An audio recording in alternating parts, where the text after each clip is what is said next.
including, yes, Puerto Rico.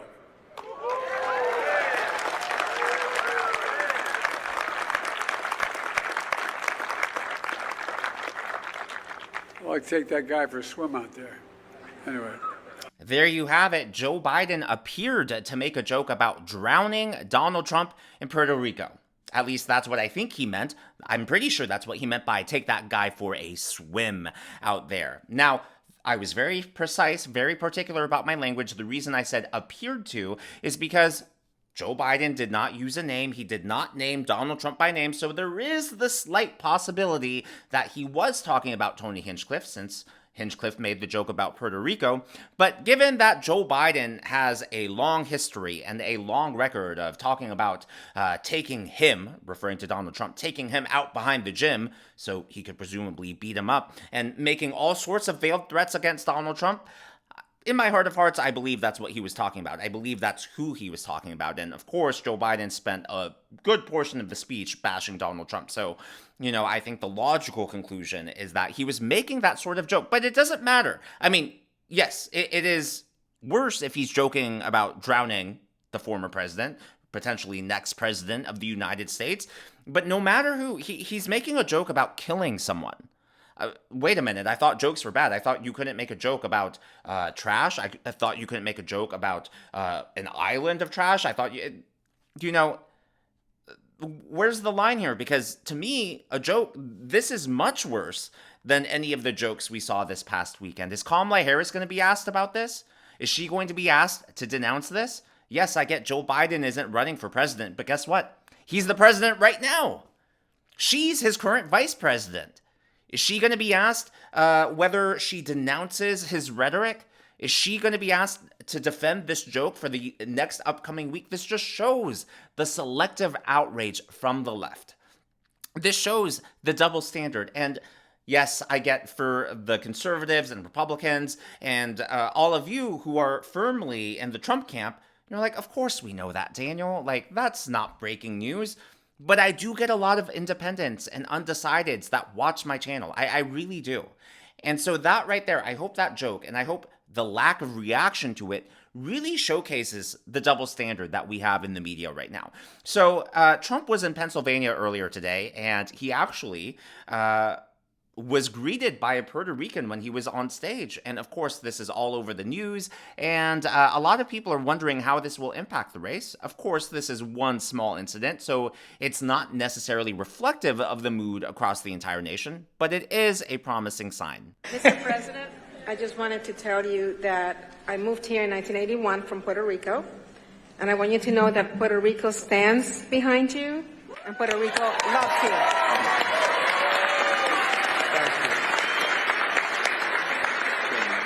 Well, we love it. I know it very well, and we helped you through a lot of bad storms, I'll tell you. We had some really bad ones. You remember you were there when I brought the hospital ship against everyone's advice, and we got it in there and took care of a lot of people. But I think no president's done more for Puerto Rico than I have. So thank you. That's really nice of you to say. Appreciate it. Thank you, Mayor. Definitely a good sign with election week just 1 week away. It's crazy. Exactly 1 week from tonight. 1 week from me literally sitting down and making this video. We are going to be watching election results come in.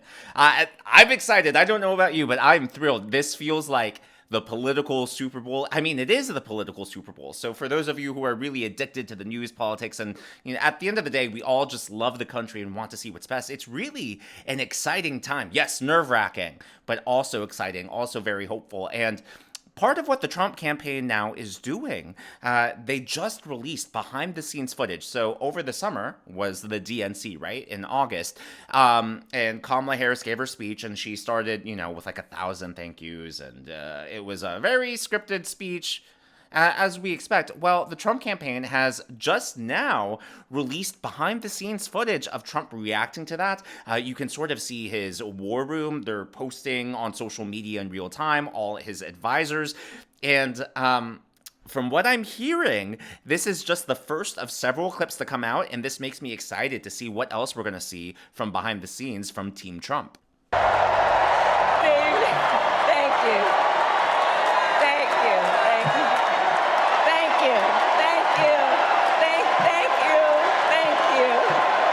Oh my God. Is she crazy? Thank you. Thank you Wow. all. Thank you so very much. Thank you, everyone. Thank you, everyone. Thank you. Oh, too many thank yous. It's about 20. There must be 35. Traveling from India Thank to you. California with an unshakable dream to be the scientist. How many people are watching? Can we tell how many, Dan? How many people are watching? She's talking about how great San Francisco was before she destroyed it. A lot of talk about childhood. We've got to get to the border, inflation, and crime. He's not proposing a single policy. I mean, that was just an entertaining clip, and I thought it was also just cool to see the real-time live response to Kamala Harris's speech. I hope we see more of that. Maybe we'll see, I don't know, behind the scenes during the debate. Yes, of course, Trump couldn't be behind the scenes, but maybe as his team is responding, fact-checking Kamala Harris, Trump's reaction to the J.D. Vance debate. It'll be interesting to see what Team Trump releases in the upcoming week. Now, right now, as I'm filming this video, Kamala Harris is giving a speech in Washington, D.C. on the Ellipse.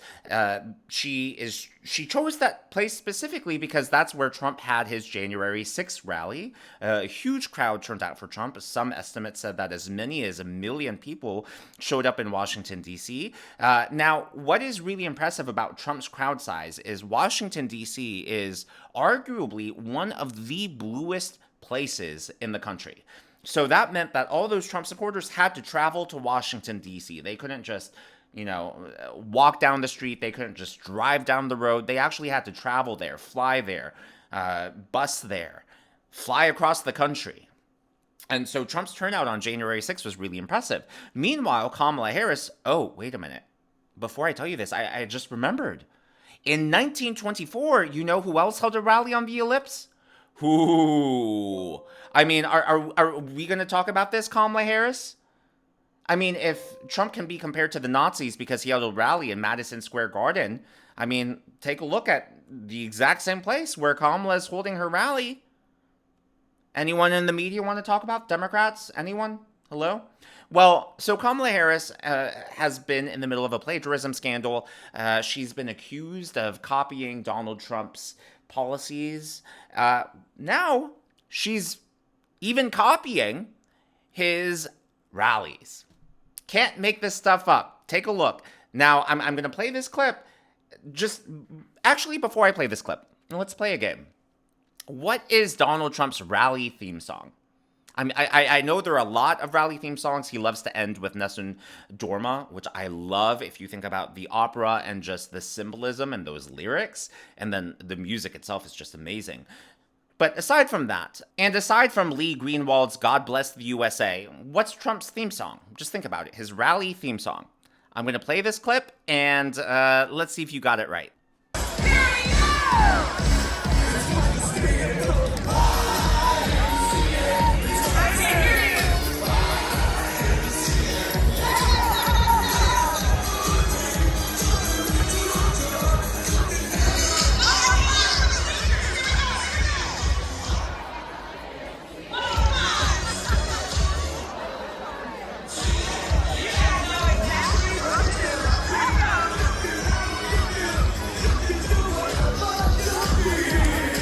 That's right. She's even stealing his rally playlist, his rally songs. That is a signature Trump song right there. You haven't really seen any other recent politicians, modern politicians, use that song. She hasn't used it, as far as I'm aware, on the campaign trail. And obviously, let's not even talk about the crowd size, since Kamala appears to be obsessed with the smaller rally down the street. I mean, that right there is the small rally down the street.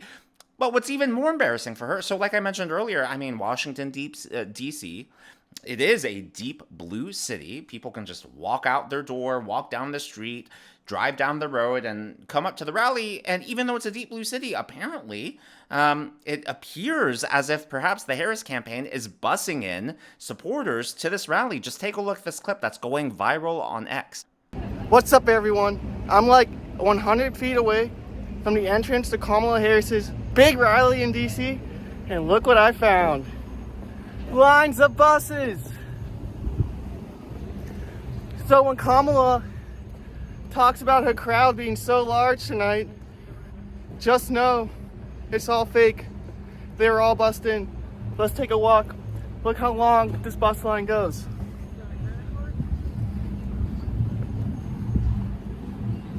Just keeps going and going and going.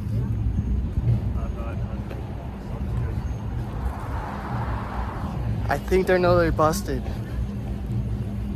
Look, more buses. It doesn't stop. And he literally just keeps going down the road. And yeah, that's what you call manufactured enthusiasm. And even with the buses, I mean, the ellipse is just a lot sparser. It's not even packed in. It's nothing compared to the crowd that Trump was able to draw there. So enthusiasm's waning. The polls are going down.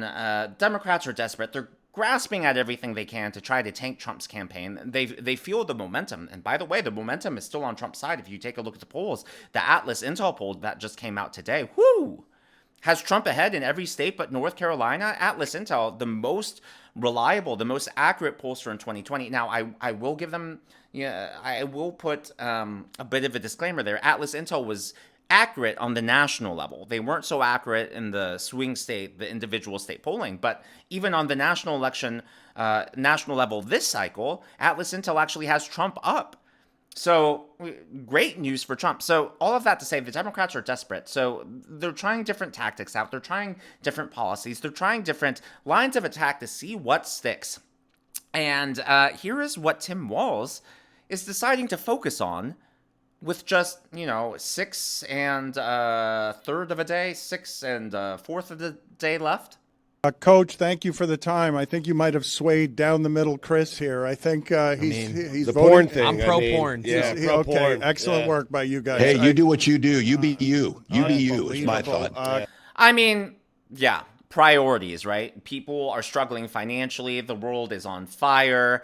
The border is wide open. But that's what Tim Walz went on a podcast, and that's what they're focused on. Now, just as a interesting thing, was Tim Walz making a joke? Did he say you beat you? He corrected himself and said you be you, but I couldn't tell if it was the microphone or was he making another inappropriate joke. That seems to be the theme recently. Hey, you do what you do. You be you. You be you is my thought. I can't tell. Maybe he misspoke.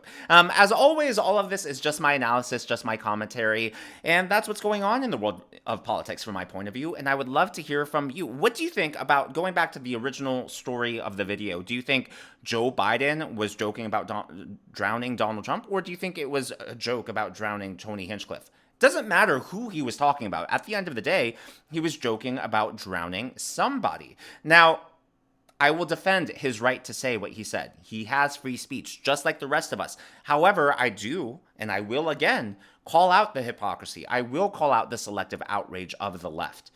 They are purposefully creating controversy where there otherwise would not be any.